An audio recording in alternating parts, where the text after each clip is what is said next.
اگر کوئی لڑکی حافظ قرآن ہو اور اس کا قرآن محفوظ رکھنے کی صورت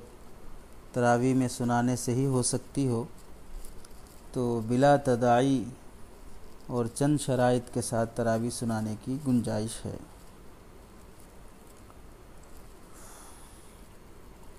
عموماً فقہ حنفی میں یہی قول راجح اور مفتہ بھی ہے کہ خواتین اپنی جماعت بنا کر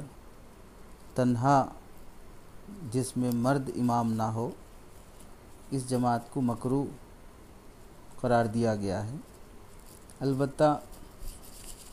جمہور کا اس بات پر اتفاق ہے کہ اگر خواتین اپنی جماعت بنا کر نماز پڑھ لیں تو نماز درست ہو جاتی ہے، لیکن اس میں کوئی شبہ نہیں ہے کہ خواتین کی جماعت کا اہتمام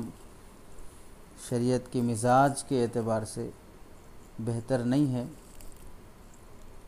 کیونکہ اس میں فتنے کا اندیشہ ہے۔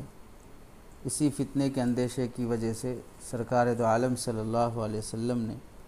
ایک طرف مردوں پر جماعت کو واجب قرار دیا تو دوسری طرف عورتوں کے لیے باجماعت نماز کو مستحب تک نہیں فرمایا، بلکہ اس کے برخلاف یوں فرمایا کہ خواتین کا گھر میں نماز پڑھنا مسجد میں نماز پڑھنے سے بہتر ہے۔ وَصَلَاتُكِ فِي دَارِكِ خَيْرٌ لَكِ مِنْ صَلَاتِكِ فِي مَسْجِدِ قَوْمِكِ۔ اس لیے خواتین تراویح کی جماعتوں کا اہتمام، خواتین کی تراویح کی جماعت کا اہتمام ایسا عمل نہیں ہے کہ جس کی حوصلہ افزائی کی جائے۔ فتنے کا اندیشہ بہت زیادہ ممکن ہے، ایک تو اس وجہ سے بھی کہ دور دور سے خواتین شوق میں جمع ہو جائیں، اور ان حالات میں بھیڑ اکٹھا کرنا شرعاً و قانوناً دونوں اعتبار سے منع ہے۔ دوسرا، نماز میں پڑھانے والی حافظہ کی آواز جو غیر محرم تک اور ضرورت سے زائد باہر آواز جانے کا اندیشہ رہتا ہے، اور بعض لوگ نادانی میں خواتین کی اقتداء بھی کر لیتے ہیں۔ اس لیے اگر خواتین یا پڑوس کی خواتین ایسے محفوظ گھر میں جمع ہو جائیں جہاں پردے کا پورا اہتمام ہو، دور دور سے آنا نہ پڑے، امامت کرنے والی حافظہ خاتون یا لڑکی قرآن ایسی معتدل آواز میں پڑھے کہ آواز صرف نماز میں شریک ہونے والی خواتین تک محدود رہے، غیر محرموں تک آواز پہنچنے کی کوئی گنجائش نہ ہو،